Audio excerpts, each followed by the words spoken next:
Over thinking का मतलब क्या हुआ कि you are not a focus person and your mind is engage somewhere. 50 kilo का वजन ढो सकते हो तो आपने 200 किलो का वजन ढो लिया है, इसका मतलब ये हुआ। तो भाई ढोया क्यों?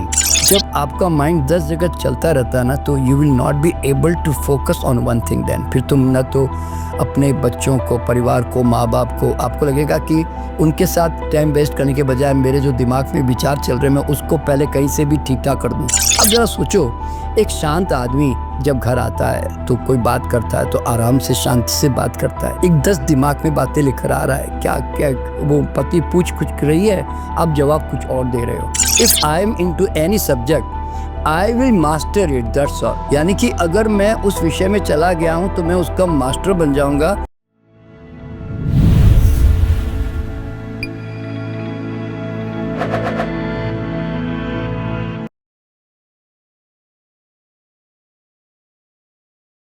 सर नमस्कार, बहुत बहुत स्वागत है आपका थॉट्स विद ऋषि में। नमस्कार सर, आज हम ओवर थिंकिंग पे बात करेंगे। आज की डेट में हमारा जो यूथ है वो एक्शंस ना करके ओवर थिंकिंग में ज़्यादा डूबा रहता है, वो लूप में ही फंसा रहता है। तो मैं सबसे पहला क्वेश्चन यही रहेगा कि आप एक आसान भाषा में बता पाएँ कि लोग, ताकि जो ऑडियंस है वो उस चीज़ को समझ पाए, ओवर थिंकिंग एक्चुअल में होती क्या है। देखिए, नाम ही अपने आप में बहुत क्लियरली इंडिकेट कर रहा है कि ओवर का मतलब है ज़रूरत से ज़्यादा और थिंकिंग का मतलब है विचार, सोच विचार। तो आप ज़रूरत से ज़्यादा अगर आप थिंकिंग या विचार कर रहे हो, इसका मतलब है कि आप 50 किलो का वज़न ढो सकते हो तो आपने 200 किलो का वज़न ढो लिया है। जी जी जी। इसका मतलब ये हुआ। हाँ जी। तो भाई ढोया क्यों? पहली बात तो क्योंकि तुम खुद ही जिम्मेदार हो ना। जी जी जी। तो होता क्या है कि ओवर थिंकिंग आदमी के दिमाग में कब स्टार्ट होती है? अगर वो किसी एक काम के पीछे अगर उसका फोकस रहता है, उसका काम रहता है, उसको पता इतना ही करना है, और तो उसके बाद में उसके दिमाग में दूसरा थॉट आता ही नहीं है। जी जी। पहली बात। जी। अभी मान लीजिए एक कारपेंटर है, वो कारपेंट्री कर रहा है। जी। तो वो कहता है कि इस लकड़ी को मुझे इस तरह से बनाना है, ऐसे करना, करके उसका दिमाग उसी में लगा रहता है। मैकेनिक कहता है ये कार के अंदर ये प्रॉब्लम आ गई, मुझे इसको ठीक करना है भाई। जी है ना। पेंटर को लगता है कि भाई मुझे इस पेंटिंग को पूरा करना है, मेरा दिमाग उसमें लगा है ना। सिंगिंग वाला सिंगिंग के गाने में लगा रहता है। तो मतलब जो भी डॉक्टर है वो कहता है मेरा पेशेंट आया, मुझे उसकी बीमारी को लेकर उसके बारे में बात करनी है। जी जी। तो मतलब दुनिया में जो भी व्यक्ति अगर किसी फील्ड में अपना ऑलरेडी फोकस्ड है, उसके दिमाग में है कि ये करना ही है, तो ओवर थिंकिंग का मतलब होता है कि आपने एक साथ जो है कई तरह के काम अपने हाथ में ले लिए हैं, या आपने नहीं लिए हैं तो आप उसके बारे में सोचे जा रहे हो। जी। कि यानी कि मैं अगर एक जॉब कर रहा हूं तो आपको लगता है कि मैं बिजनेस भी कर लूं, आपको लगता है नहीं मैं थोड़ा सा रियल एस्टेट में भी हाथ डाल दूं, नहीं मैं थोड़ा इन्वेस्टमेंट में भी हाथ डाल दूं, नहीं मुझे थोड़ा सा इस तरह से पैसे कमाने का एक रास्ता ढूंढना चाहिए, मुझे शेयर मार्केट में भी हाथ डाल दूं। तो फिर आपका दिमाग जो है ना वैसे कभी इधर कभी उधर, कभी उधर कभी उधर, कभी इधर, इस तरह से भागता रहता है। तो किसी भी एक यूथ को हमेशा समझना चाहिए कि जब तक कोई भी चीज़ में वो फोकस्ड और कॉन्सेंट्रेटेड नहीं होगा ना, वो पूर्णता के साथ काम करेगा ही नहीं और वो अपना पूरा दे भी नहीं पाएगा। जी जी। तो इसीलिए पहला सबक क्या है मालूम है कि आप जिंदगी में चाहे 10 फील्ड में जाओ, उसकी कोई चिंता नहीं है तुम, लेकिन दिमाग में एक एटीट्यूड क्या होना चाहिए मालूम है कि मैं जो काम करता हूँ मैं पूरा दिमाग उसमें लगाता हूँ, पूरा फोकस करता हूँ और उसको पूरा करके रहता हूँ बस। तो ये एक हैबिट अगर आपने बना ली ना कि whatever I do I always do perfectly. जी जी जी। तो और मैं I am always focused in one thing only, मैं एक बार में एक ही काम करता हूँ, समझे ना। जी जी। तो फिर आपकी वही हैबिट जो है ना फिर आपकी डेवलप होने लग जाएगी। पर जनरली यूथ ऐसा करता नहीं है, वो 10 जगह से कुछ पाने की कोशिश करता है। जी, तो जी। इसके पीछे एक कारण ये भी होता है कि कई कारण होते हैं। एक तो लालसा भी कारण होती है, लोभ भी होता है। हाँ जी। एक तो वो एक बहुत बड़ा कुछ करवाने की कोशिश करता है। जी जी। और दूसरी तरफ नाम की आकांक्षा होती है तो वो करवाने की कोशिश करता है। कई लोग जो है और कई लोग क्या बोलते हैं कि एक सज्जनता की वैल्यू कमाने के लिए कि लोग मुझे अच्छा आदमी समझें, इसके हिसाब से भी 10 जगह हाथ डाल के लोगों की हेल्प करने की कोशिश करता है, दिमाग लगाता रहता है। तो ये अल्टीमेटली क्या मालूम है, आप खुद ही जानबूझ करके आप डिज़ायर पैदा कर रहे हो, आप लोभ पैदा कर रहे हो और आप उसमें उलझते जा रहे हो और वो चूँकि उनके अंदर भी समस्याएं और सब आती है तो आप उसके बारे में सोचे जा रहे हो। This is called over thinking, that's all. Sir आपने कभी अपनी लाइफ में ओवर थिंकिंग की है? देखिए, मैं एक ज़माने में जी। बेचैन आत्मा कहलाता था। अच्छा।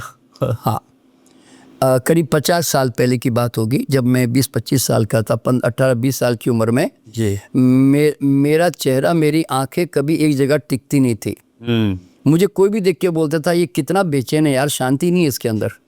अच्छा। मतलब ऐसा लोग बोलते थे। जी जी। तो इसका कारण क्या था कि उस समय ये भी करना, ये भी करूँ, ये भी करूँ, वो भी करूँ, ये करूँ, वो करूँ।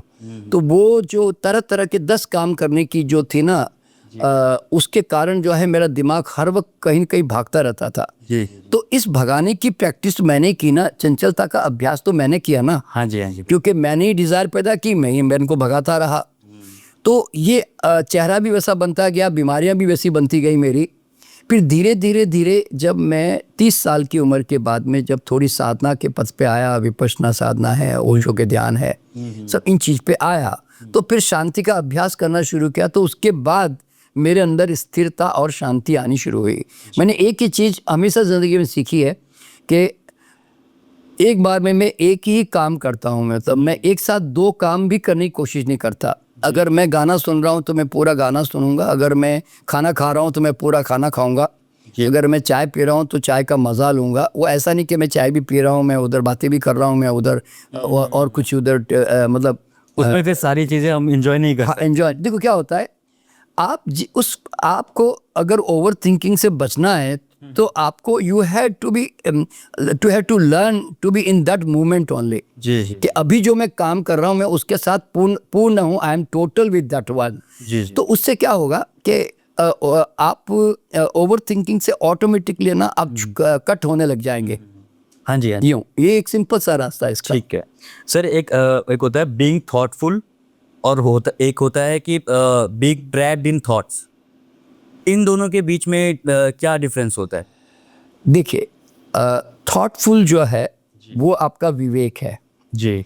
आप कहते हो आप थोड़े से इंटेलिजेंटली या होशपूर्वक आकर आप उस चीज़ के बारे में निर्णय करते हो कि ये ठीक है कि नहीं ठीक है, मतलब है ना। तो आप उसका थॉटफुल जो है आप एक विवेक अवस्था में हो। जी। और ट्रैप इन द थॉट का मतलब ये है कि आपके जीवन में बहुत सारी चीज़ों को लेकर आप लगातार सोचे जा रहे हो। जी। जैसे आपको किसी ने अहंकार में चोट पहुंचा दी, तो आप सारे दिन उस बात को लेकर दिन भर में 10 बार वो सोचते रहोगे उसने मुझे ऐसा क्यों कहा या उसने मेरे साथ ऐसा क्यों कर दिया। जी। किसी ने धोखा दे दिया तो उसके बारे में सोचते रहोगे। कहीं आपको कोई खास खाने का बड़ा शौक है तो आप सारे दिन भर उस खाने के बारे में सोचते रहोगे कि मैं कब जाऊं और खा लूं उसको। जी। आपको तो मतलब ऐसे जीवन में 50 चीज़ें हाँ जी, आप हाँ। समझ लो। जी जी। तो ट्रैप का मतलब होता है कि आप जो है आपने एक डिज़ायर पैदा की, चाहे वो डिज़ायर कैसी भी हो, और आपने ऐसी कुछ चीज़ें अपने अंदर पैदा कर ली कि जिसके कारण आपके अंदर ये अननेसेसरी थॉट जो है वो बार बार क्रिएट हुए जा रहे हैं। जी जी जी। तो उसके जिम्मेदार भी आप ही है ना बेसिकली। बिल्कुल बिल्कुल। तो वो किसी ने दिया नहीं आपको। तो उसके अंदर आप फंस चुके हैं। अब आप उसके बारे में बार बार सोचे जा रहे हो। इससे सर यूथ के कॉन्फिडेंस या सेल्फ एस्टीम पे क्या फ़र्क पड़ता है? देखिए क्या होता है कि सीधी सी बात यह है कि आप जब उनका कॉन्फिडेंस का मतलब क्या है, कॉन्फिडेंस और सेल्फ एस्टीम का मतलब यह है कि जब आप किसी भी चीज़ के अंदर माहिर होने लगते हैं, एक्सपर्ट होने लगते हैं, तो फिर आपको आपके अंदर कहीं ना कहीं एक ऐसी इंफॉर्मेशन सबकॉन्शियस को जाती है कि I am well aware of this subject. जी। मैं इस चीज़ का अच्छा जानकार हूँ। हाँ जी। अगर एक महिला अच्छी रोटी बना रही, गोल गोल रोटी बनाती है जी। तो आप ऐसा थोड़ी कहोगे कि बड़ी कॉन्फिडेंट है जी रोटी बनाने में।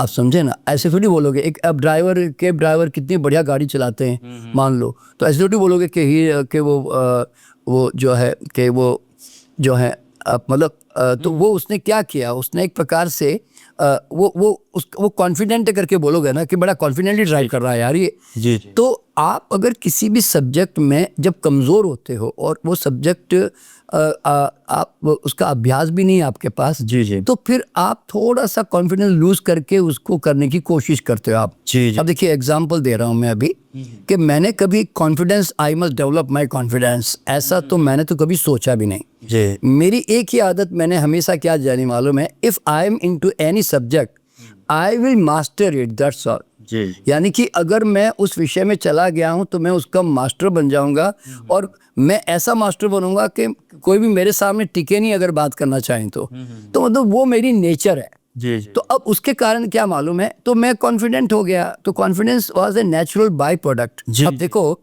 अभी लोग, जैसे तुम जानते हो कि पॉडकास्ट में लोग आते हैं तो कहते हैं हम आपको क्वेश्चनर भेजेंगे, वो करेंगे वो करेंगे, मैं वो लेके भी आते हैं, मैं उनको कहता हूँ नहीं मुझे चाहिए ही नहीं, तुम खाली पूछो बस। क्यों? आई नो कि मैंने उस सब्जेक्ट को खा लिया है, पी लिया है, मुझे वो बार बार बोलो, मुझे समझाने की जरूरत ही नहीं है, मैं तो क्वेश्चन करोगे मेरे माइंड से निकल आएगा। तो आप जब हर वक्त सीखते रहते हो, अपने आप को पॉलिश करते रहते हो, मांसते रहते हो, आप अपडेटेड रहते हो, तो यू आर कॉन्फिडेंट। तो कॉन्फिडेंस जो है वो कोई ऐसी चीज़ नहीं है जिसको आप ज़बरदस्ती एक्वायर करोगे।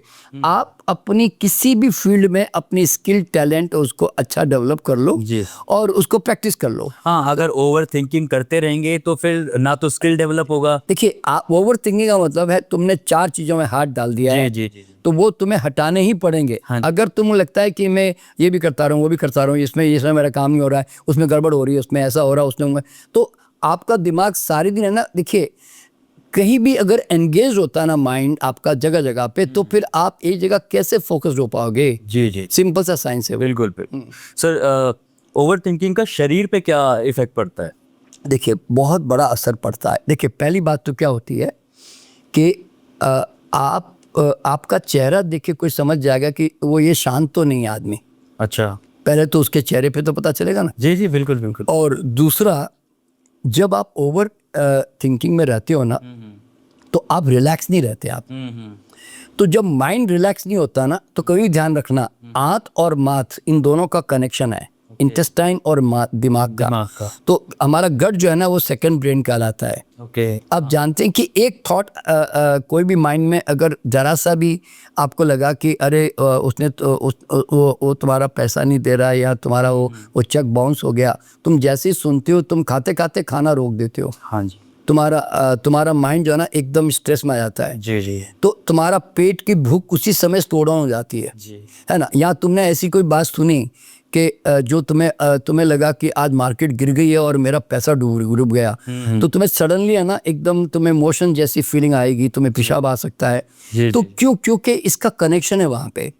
तो जो लोग बहुत ओवर थिंकिंग में रहते हैं ना, तो वो कभी ध्यान रखना, उनको इंटेस्टाइन से related ulcers, acidity, IBS, colitis, ulcerative colitis, dysentery, diarrhoea, constipation, ये सब बीमारियां उसको हो सकती है। और ब्लड प्रेशर और डायबिटीज़ की भी संभावना रहती है। क्यों मालूम है? जी। क्योंकि जितना माइंड में, देखिए ओवर थिंकिंग का मतलब है I am putting lot of stress on my mind.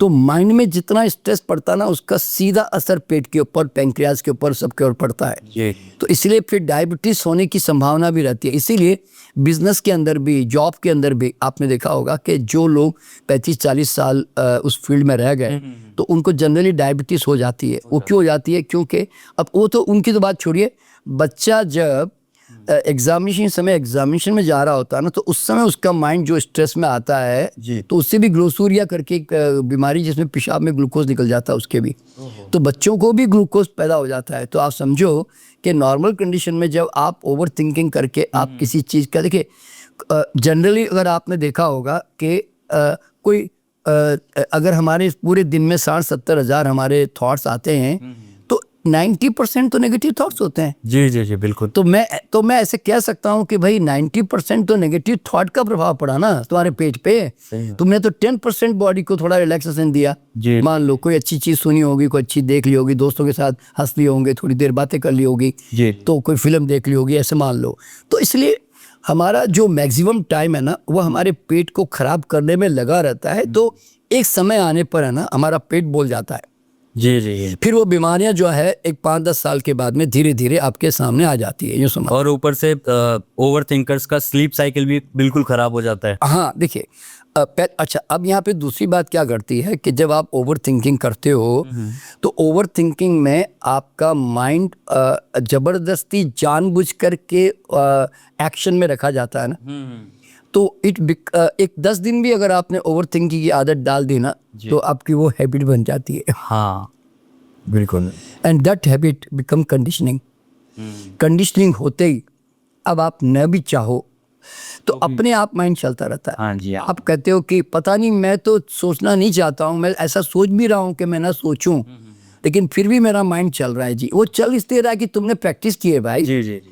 तो यू स्टॉप दैट प्रैक्टिस, तो देन ऑटोमेटिकली फिर वो चीजें जो है आपके अंदर चेंज होने लगेगी। जी, जी। तो जैसे कि मैंने बताया कि मैं खुद चंचल बेचैन आत्मा था, तो मैंने शांति का अभ्यास किया ना भाई, कि एक बार में एक काम करूंगा और शांत रहने का अभ्यास करूंगा, मौन धारण करूंगा, ऐसे बोलते हैं ना। जी जी। तो धीरे धीरे जब वो अभ्यास किए तो फिर मैं वैसा बन गया। हाँ जी हाँ जी। तो it is all up to you कि आप अपने जीवन को ऐसे बनाते हो कि ऐसे बनाते हो। जी ये समझ लो। बहुत बढ़िया सर। अच्छा, इसमें रिलेशनशिप्स पे क्या फ़र्क पड़ता है ओवर थिंकिंग? देखिए ये सब अच्छे क्वेश्चंस है जी। देखिए, ओवर थिंकिंग का मतलब क्या हुआ कि you are not a focus person and your mind is engage somewhere. जी। ठीक है, तो आप घर जाओगे और आपके दिमाग में 10 बातें चल रही है। आपके बच्चे ने कहा पापा आओ ना जरा खेलते हैं। अब बेटा अभी मेरे पास टाइम नहीं, मेरे को जरा वो अर्जेंट के एक काम करना है। नहीं नहीं नहीं, तू बाद में खेलता हूँ, जा तू बाद में आता हूँ, जा जी जी। तू खेल जा जाके। या पत्नी ने कहा कि थोड़ा सा चलो एक अच्छी फिल्म बैठ के देखते हैं, तो आप बोले नहीं नहीं तुम देखो, मैं जरा कहीं बिजी हो जरा। तो आप कभी भी नोट करना कि आप है ना जब आपका माइंड 10 जगह चलता रहता है ना तो you will not be able to focus on one thing. Then फिर तुम ना तो अपने बच्चों को, परिवार को, माँ बाप को, आपको लगेगा कि उनके साथ टाइम वेस्ट करने के बजाय मेरे जो दिमाग में विचार चल रहे हैं मैं उसको पहले कहीं से भी ठीक ठाक कर दूँ। बिल्कुल। तो आपने वो विचार आपने खुद जनरेट किए हैं, आपने वो चॉइसेस की है, तो फिर आप डेफिनेटली अपने परिवार में है ना आप टाइम कम दोगे या उनको टालने की कोशिश करोगे, या आप थोड़ा इरिटेबल होकर चिढ़ के बात करोगे। आप उनसे कहोगे अरे मैं कर दूंगा ना, क्या थोड़ी देर रुक जाओ ना, मैं अभी जरा बिजी हूँ कहीं पर। आप इस तरह से आपके जो टोन है ना वो भी फिर खराब होने लगती है।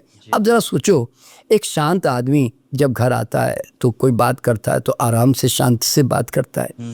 एक 10 दिमाग में बातें लेकर आ रहा है, क्या क्या वो पति पूछ कुछ रही है, आप जवाब कुछ और दे रहे हो, समझे ना। तो फिर ये सब चीज़ें घटने लगती है। जी। तो इस तरह से क्या होता है कि you are not coherent. Coherent का मतलब होता है आप है ना उस चीज़ों के साथ एक नहीं हो, आप एक प्रकार से ये होता है। तो उस उन सब चीज़ों को लेके फिर रिलेशनशिप्स भी खराब होते हैं। कि आप जो चॉइस करते हो, जो प्रैक्टिस करते हो, आप कल तो वही हो जाते हो ना। फिर उसके धीरे धीरे हेल्थ, आपके रिलेशनशिप, आपके हर माइंड में हर जगह आपका फर्क तो पड़ेगा ना भाई। बिल्कुल भी समझे ना। तो ओवर थिंकिंग के बहुत नुकसान है। इसमें सर फिर एक डिसीजन लेने की जो क्षमता होती है उस पर भी बहुत गहरा प्रभाव पड़ता है।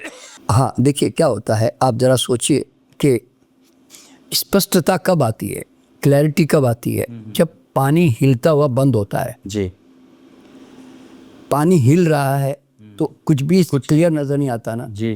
तो इसीलिए कभी भी आप ध्यान रखना कि ज़िंदगी में जब हमें कोई चीज़ का आंसर चाहिए होता है ना, कोई इनोवेशन करना है, कोई क्रिएटिविटी करनी है, जी तो आप कहीं ना कहीं एक चीज़ में डूब जाते हो और उसके अंदर डूबे रहते हो आप। जी जी। तब जाकर आपका माइंड है ना एक ही जगह सेंटर्ड और फोकस हो जाता है ना, तो उसके बाद वो कनेक्ट होता है इंट्यूशन से। जी। पर अपने आप उसको ना वो क्लैरिटी या नहीं तो वो कई तरह के क्रिएटिविटी, इनोवेशन उसके दिमाग में आता है। तो मतलब क्या होता है कि जब आप जितने शांत होते हैं ना, मतलब कहते हैं कि अगर आपको ज़िंदगी के कोई भी जवाब चाहिए ना, जी जी to try to become silence from your mind and from your even your words also. अपने मुंह को ही बंद रखो और चुपचाप शांत होके कुछ देर वेट करो और यूनिवर्स से आने दो जो आना चाहता है। जी जी तो ऐसे लोगों को थोड़ा ज़्यादा मालूम पड़ता है। देखो, मैं तो इस साइंस को समझ चुका हूँ ना, हाँ जी तो आज मेरा जो भी मुझे ज्ञान चाहिए, मुझे जो भी चाहिए ना, whatever I want I demand from the universe. जी तो डिमांड का मतलब यह है कि मैं खाली एक बार मन में इच्छा कर लेता हूँ, फिर मैं शांत हो जाता हूँ और फिर यूनिवर्स जो है ना, उससे कनेक्टेड चीज़ें मेरे पास अपने आप लाने लग जाता है ऑटोमेटिकली। जी जी तो लोगों को ये सीख लेना चाहिए कि मैं जितना शांत होता जाऊंगा, साइलेंट होता जाऊंगा और फोकस होता जाऊंगा, उतना ज़्यादा यूनिवर्स से मेरे पास में सब कुछ आने लगेगा। आज एक साइंटिस्ट आविष्कार कैसे कर लेता है, वो अपने आविष्कार के अंदर इतना इन्वॉल्व और डूब जाता है कि उसके माइंड में 24 घंटे सिर्फ वो आविष्कार करने की धुनी लगी रहती है। फिर धीरे धीरे अचानक उसका आविष्कार जो है ना, सडनली उसके माइंड में फ्लैश होता है, क्योंकि वो एक गहरी कोई शांत अवस्था में जाता है। अच्छे से म्यूजिशियन अच्छी म्यूजिक कैसे पैदा कर लेते हैं, क्योंकि वो म्यूजिक करते करते करते फोकस होकर एक चीज़ में लगे रहे, उनको कुछ हाथ में मिला नहीं, फिर वो लेकिन वो लगे रहे तो सडनली वो फिर थोड़ा रिलैक्स हो जाते हैं कुछ देर के लिए, तो उनके माइंड में सडनली एक ट्यून जो है, धुन उनके माइंड में आ जाती है। तो जितने भी दुनिया में आज अच्छे गाने बने हैं, वो सब आज भी 50 साल के बाद भी वो गाने सुनो तो आपको अच्छे क्यों लगते हैं। वो चित्रकारी कई सालों पहले बनाई गई आज भी अच्छी क्यों लगती है, क्योंकि उसने अपने दिमाग से ना बनाकर अपने शांत अवस्था में इंट्यूशन से बनाया उसने। ओके इसलिए उसको हमें वो अच्छी लगती है। जी जी सर, ओवर थिंकिंग को अगर हम कुछ पढ़ाई करते हैं, जर्नलिंग करते हैं या लिखते हैं, क्या उससे वो चीज़ ठीक हो सकती है? आप बहुत क्लैरिटी के साथ लिख नहीं पाओगे, आपका माइंड कंफ्यूजिंग स्टेट में रहेगा। ओके हाँ, क्योंकि आप मतलब देखिए, जो फोकस माइंड होता है तो उसके माइंड में एक ही स्टोरी चलती है ना। अब 10 जगह तुम्हारा माइंड भाग रहा है तो तुम कैसे कोई अच्छा आर्टिकल लिख पाओगे, समझे ना। अगर वो जो ख्याल आ रहे हैं, अगर उन ख्यालों को लिखा जाए, हाँ, वो ख्याल देखिए क्या होता है, फिर वापस वही बात आ जाती है कि उस समय फिर आप 10 चीज़ें भूल जाती हो दिमाग से और फिर आप एक ही चीज़ पे फोकस कर रहे होते हो। साइंस वहीं पे आती है वापस कि you are focused and you are totally, आप उस पल के साथ हो। तो फिर 100% आपके दिमाग से वही निकलेगा। देखिए, अभी जैसे जर्नलिस्ट होते हैं, अब इनको आर्टिकल लिख के तुरंत न्यूज़पेपर में देना होता है, तुरंत बोलना भी होता है उनसे, तो वो 10 जगह सुन के आ रहे होते हैं, उनके दिमाग पर 10 दिमाग भाग रहे होते हैं। लेकिन जब वो एक बार न्यूज़ में आते हैं तो वो एक सब्जेक्ट को लेकर एक ही विषय पे अच्छी तरह बोल रहे होते हैं जी। और जब लिखते भी है तो पूरा आर्टिकल उसके ऊपर लिख रहे होते हैं। क्यों? उन्होंने वैसी आदत डाल दी है कि जब वो गए तो चंचल थे, 10 लोगों से बात कर रहे थे, लेकिन आए तो फिर वो फोकस्ड हो गए। तो मतलब ऐसा नहीं है कि आदमी ओवर थिंकिंग नहीं करेगा। एज ए ह्यूमन बीइंग हम बाजार में जाते हैं, लोगों से मिलते हैं, परिवारों में रहते हैं, तो ओवर थिंकिंग यानी कि कभी वो दिमाग उसके बारे में सोच रहा होगा, कभी उसके बारे में सोच रहा होगा, कभी ये काम के बारे में, वो होता है। लेकिन आप उसको हैबिट मत बनने दो, मैं यूँ कहता हूँ। जी जी जी जी। आप उसे बच तो नहीं सकते, पर हैबिट मत बनने दो। जी, मेडिटेशन कैसे हेल्प कर सकता है? मेडिटेशन का मतलब ही यही है, मैंने आपको क्या बताया कि जब मैं चंचल था तो मैंने ध्यान की प्रक्रिया करनी शुरू की। जी जी। तो ध्यान में क्या करना पड़ता है, आपको ऐसे बैठना पड़ता है जी। आपको चुप बैठना पड़ता है, पहले तो शरीर को स्थिर करना पड़ता है। हाँ जी, हाँ। आप जितने बेचैन आत्मा हो उतना शरीर भी तो हिलेगा ना। बिल्कुल। तो अब मैं पहले तो मैंने शरीर को स्थिर कर दिया, स्थिर करके फिर मैंने मन को स्थिर करने के लिए पूरा मन अपने श्वास पे लगा दिया। अब मैं श्वास को ऑब्जर्व किए जा रहा हूँ, आ रही है, जा रही है, आ रही जा रही, जो विपश्यना साधना में करते हैं। तो धीरे धीरे विपश्यना साधना करते करते फिर ओशो को भी कई मेडिटेशन मैंने सुने, देखे, मैंने अभ्यास किया। तो धीरे धीरे धीरे जो मन ऐसे 10 जगह भाग रहा था ना, वो धीरे धीरे 10-15 दिन, महीने भर में सिकुड़ के एक जगह पे स्थिर होने लग गया। तो हर चीज़ एक अभ्यास की बात है। तो आप लोग भी दुनिया में यूथ जो है, अगर वो सोचता है मेरे को ध्यान करके क्या करना है, अरे ध्यान कोई भगवान के लिए थोड़ी कर रहे हो भाई।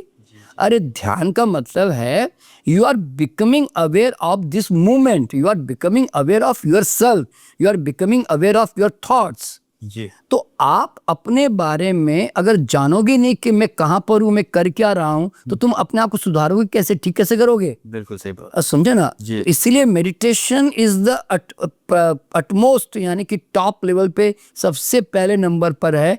ओवर थिंकिंग से बाहर निकलने का तरीका सिर्फ वही है। लेकिन एक बात बताना चाहता हूँ, जी आप इमीडिएटली आप ओवर थिंकिंग के अगर आदी है ना, तो आपको इमीडिएटली मेडिटेशन में नहीं जाना चाहिए। ये भी बात बता दूं। ऐसा क्यों सर? देखिए क्या होता है, अभी आपको मैंने कहा ऋषि जरा आंखें बंद करो और चुप बैठ जाओ जी। तो अब आप क्या करोगे, आप चुप बैठ के है ना, आपका दिमाग सोचता रहेगा अब क्या करेंगे, अब ये क्या होगा। अच्छा, फिर थोड़ी देर के बाद आप बोलोगे अरे मैंने कंप्यूटर तो बंद ही नहीं किया आज मेरा, अरे अरे वो घर में आज बीवी ने मेरी वो सब्जी मंगाई थी, वो शाम को लेके जानी है मुझे आज उसको। तो आपका माइंड ऐसे है ना, ऐसे मैं जब तक चुप होने को बोलूँगा ना, तुम्हारा माइंड 10 बातें सोच चुका होगा। बिल्कुल बिल्कुल। तो जरा सोचो कि तुम ध्यान करने बैठाया, तुम तो कुछ 10 बातें और सोचने लग गए भाई, तो तुम ओवर थिंकिंग में और उलझ गए उल्टा। बिल्कुल सही तो बात। मेडिटेशन तुम्हें ओवर थिंकिंग में ज़्यादा उलझाएगा। तो उसके लिए पहले क्या करना चाहिए, पहले तुम्हें सिंपल तुम्हें मंत्र जाप करने चाहिए। अच्छा। क्योंकि और मंत्र जाप में क्या आदत रखना कि मैं जो मंत्र जाप करूँगा तो मैं उस मंत्र के एक एक शब्द के साथ उसको मैं विजुअलाइजेशन में देखूंगा और मैं उसके साथ रहूंगा। यानी कि मान लो मैं एक मंत्र पढ़ रहा हूँ, ओम भूर्भुवस्सुवः तत्सवितुर्वरेण्यम, ऐसे पढ़ रहा हूँ जी। तो मैं यहाँ पर ओम भूर्भुवस्सुवः तत्सवितुर्वरेण्यम मेरे माइंड में मैं ऐसे विजुअलाइज भी कर रहा हूँ और मैं बोल भी रहा हूँ और मैं बार बार उसको यहाँ पे अपने यहाँ पे आता हुआ देख रहा हूँ कि वो मंत्र मेरे यहाँ पे आ रहा है। तो मेरा दिमाग इस जगह फोकस हो गया ना। जी। तो पहले फोकस की आदत डालो। तो ऐसे आप कोई भी अच्छा, अगर ऐसे भी नहीं कर सकते तो मैं आजकल के मॉडर्न यूथ को मैं कहना चाहूँगा, और इससे बहुत सिंपल मेथड बता रहा हूँ, तुम जो गाना पसंद करते हो ना सिंगर का, पंजाबी सिंगर या कोई और कोई बढ़िया सिंगर तुम पसंद करते हो, तो उसका गाना लगाओ और वो गाना जो है ना लगा कर तुम आंखें बंद करके है ना, तुम उस गाने के साथ खुद गाओ और यानी तो नाचो और अपने मेंटल स्क्रीन के ऊपर उस गाने के एक एक बोल को ऐसे जैसे टीवी स्क्रीन पे आता जा रहा है ऐसे वो गाना आता जा रहा है और तुम उस पर फोकस कर रहे हो मान लो। तो धीरे धीरे क्या होगा, तुम्हारी आदत है ना एक जगह स्थिर होकर फोकस करने की बन जाएगी। और दूसरा तरीका क्या होता है, तुम जिम जाते हो जी, तो तुम काउंट करते हो ना, 1 2 ऐसे काउंट करते हो ना। जी। तो आप उस समय क्या करो, आप नंबर को अपने यहाँ पे विजुलाइज करो, 1 2 फिर 3 फिर 4, ऐसे ना माइंड पे आपका ध्यान अब नंबर को देखने में लग गया ना। तो क्या होता है कि शुरुआत जो करनी है ना वो किसी आधार को पकड़ लो पहले जी, कोई मंत्र पकड़ लो, कोई नंबर पकड़ लो, कोई विजुअलाइजेशन पकड़ लो। तो इस तरह की चीजों से क्या होता है कि उसका माइंड पहले तो फोकस होता है, अपने थॉट से बाहर निकलता है जी, ठीक है। बाद में फिर आपको धीरे धीरे थोड़ा थोड़ा ध्यान का अभ्यास भी शुरू करो। और पर एक बात ध्यान में रखना, जब हम ध्यान करते हैं तो कभी भी ध्यान में रखना कि आपको विचार आपको आएंगे ही, पर आप विचारों को अगर क्यों आए करके बोला तो फिर और आएंगे। अच्छा, तो आपको क्या बोलना मालूम है, आते ही विचार तो आते ही हैं, विचार का अपना स्वभाव है आने का, आते हैं। मुझे विचारों को महत्व नहीं देना है, दिमाग में एक ही बात रखनी है, मुझे विचारों को महत्व नहीं देना है। यानी तो आप क्या कर सकते हैं, जैसे ब्रह्म कुमारी में यहाँ पे अपने शिव बाबा की यहाँ पे वो करवाते हैं दर्शन, तो अब वो लोग यहाँ पे ध्यान देते हैं। तो आप कोई भी एक नाटक करो, मोमबत्ती को देखो या कोई एक बिंदु को देखो, यानी तो आप अपने तो आपका ध्यान कहीं एक जगह पे लगा के विचार अपने स्वभाव से आएंगे और जब उसको आप महत्व नहीं दोगे ना तो धीरे धीरे फिर वो ना शांत होने लग जाएंगे अपने आप। मतलब विचारों का पोषण तुम नहीं बनते, तुम उसको वापस खाना नहीं देते हो, यूँ समझ लो। तो फिर तुम्हारा दिमाग क्या करेगा, अपने आप उस स्थिति में आ जाएगा, यूँ समझ लो। ऐसे सर अगर सराउंडिंग्स जो हमारी होती हैं, हमारे जैसे घर की सराउंडिंग्स होगी तो फैमिली आ गई, उसमें बाहर हैं तो कलीग्स आ गए या फ्रेंड सर्कल आ गया, उनका क्या रोल होता है उस चीज़ को ख़त्म, मतलब वो किस तरीके से, अगर कोई ओवर थिंकर है उसको किस तरीके से वो ठीक कर सकते हैं? नहीं देखिए, आप कभी भी ध्यान रखना, समस्या आपकी है। हाँ, विचार आप कम करते हो कि ज़्यादा करते हो, इसमें तुम्हारे दोस्त मित्र का परिवार का क्या लेन देन। हाँ, तो इसलिए वो तुम्हारे साथ कोई भी तुम्हें मदद नहीं कर सकता। नहीं कर पाएगा। तो इसीलिए उनके दूसरों के ऊपर सहारा लेना भी मत। दूसरे तुम्हें कुछ भी तुम्हारे लिए कुछ भी नहीं कर पाएंगे। जी। ये तुम्हारी सेल्फ क्रिएटेड प्रॉब्लम है। You only can heal yourself. जी। सर, आप क्या सलाह देना चाहोगे एक ऐसे आदमी को जो लगातार सोचे ही जा रहा है और उसके आगे उसको कुछ दिखाई नहीं देता है? देखो क्या होता है, उसको ये समझना है कि जब हम एक्शन में आते हैं ना जी। तो हमारी सोच अपने आप कम हो जाती है। इसका मतलब है कि वो एक्शन में नहीं आ रहा है। हमारे यहाँ पे कहा गया मनसा वाचा कर्मणा, मन वचन कर्म जब एक हो जाते हैं जी। तो वो क्या कर रहा है, मन और वचन में तो है, उसके बोलता तो है और मन में भी है, पर वो करता कुछ नहीं है। ऐसे लोग होते हैं ना जो बड़ी बड़ी बातें करते हैं और करते कुछ नहीं है। जी। तो कभी भी ध्यान रखना, the moment you are into action then thought automatically disappear. जी। तो आपने जैसे ही काम करना शुरू कर दिया ना, मान लीजिए एक होता है कि आप ऐसे उपदेश देते हो कि लोगों को रोज़ दौड़ लगानी चाहिए, लोगों को एक्सरसाइज करनी चाहिए, ऐसा कुछ बोलते हो। जी। तो तुम यहाँ बैठे बैठे मान तो बोलते हो, पर तुम एक बार जब तुम खुद दौड़ लगाते हो ना तो तुम्हारा माइंड दौड़ में ही एंगेज हो जाता है, तो तुम खुद नहीं सोच सकते फिर। जी। तो इसलिए क्या होता है, एक्शन में यानी कि कर्म में जब तक तुम नहीं उतरोगे ना, तो मान लो तुम कहते हो पेंटिंग बनानी चाहिए यार, आदमी को दुनिया में जो आया उसको पेंटिंग बनानी चाहिए, तो बनाना शुरू करो ना भाई। बनाना शुरू करोगे तो फिर एकदम दिमाग उधर लगने लगेगा ना। तुम्हें लगता है कि नहीं मुझे मतलब कोई भी काम करने में कोई क्रिएटिविटी करनी है कि कुछ किसी को मरीज के साथ का बात करना है कि मैं इंजीनियर हूँ तो कुछ बनाना है, तो यू स्टार्ट डूइंग दैट, जी। Then only you will be then you will come out of overthinking. नहीं तो और कोई रास्ता नहीं है, तुम कल सोचते रह जाओगे। जी सर, बिल्कुल बहुत अच्छे आपने ऑप्शंस बताए हैं। और सबसे बड़ी चीज़, जैसे आपने बोला कि आप कोई कर्म करते रहो तो ऑटोमेटिकली आपका ध्यान उस कर्म पे रहेगा, कहीं और जाएगा नहीं। अब जैसे आपने बीच में एक सांस लेने वाला बताया था, ऑडियंस भी अगर चाहे तो ये करके भी देख सकती है कि आप अभी बैठिए और सांस लीजिए और सांस को लंबा गहरा अपनी नाभि तक खींचिए और आप ज़्यादा नहीं 1 मिनट या 1.5 मिनट करके देखिए और उस दौरान आपके दिमाग में कोई थॉट नहीं आए। बिल्कुल नहीं आएगा। नहीं आएगा। हाँ, देखिए श्वास का जो है ना मन के साथ बड़ा संबंध है। जी। ठीक है ना। तो इसीलिए आप कोई भी प्राणायाम भी करते हैं ना, चाहे अनुलोम विलोम भी करते हो ना, जो भी आपका दिमाग यहाँ तो लगाना पड़ेगा ना। हाँ जी। तो श्वास के साथ जुड़ने का मतलब है मन के साथ जुड़ना। तो इसलिए ये जो श्वास लंबी गहरी बताई ना, जी। ये बहुत ज़रूरी है, क्योंकि इससे क्या होता है कि आपका मन जो है ना स्थिर होने लगता है उसके अंदर। तो इसीलिए श्वास के ऊपर ब्रेथ वर्क जो कहते हैं हम लोग, वो करना ही चाहिए। जी। अगर मन को शांत करना है तो ब्रेथ वर्क करो। जी सर, बहुत बहुत धन्यवाद आपका अपना कीमती समय देने के लिए। आशा करता हूँ हमारी ऑडियंस को कुछ ना कुछ या बहुत कुछ सीखने को मिलेगा इस कॉन्वर्सेशन से। भाई ऋषि, सबसे बड़ी बात तो ये है कि तुम्हारे अंदर बहुत बड़ी पोटेंशियल है और तुमने इतनी बढ़िया ढंग से एंकरिंग की कि जैसे तुम सालों से पॉडकास्ट कर रहे हो और तुम अपना नया पॉडकास्ट शुरू करने जा रहे हो।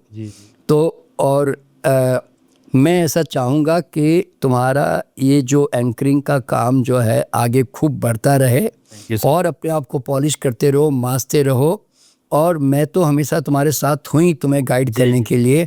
तो अच्छा रहा पॉडकास्ट, मतलब you have created very good questions. Thank you sir. Thank you. ठीक है ना, तो मेरी बहुत शुभकामनाएं। Thank you so much sir दोस्तों, के लिए। नया बच्चा है, अभी यंग बच्चा है। देखिए अभी वो मैदान में उतर रहा है और इसने आपके सामने ये वीडियो लेकर आया है।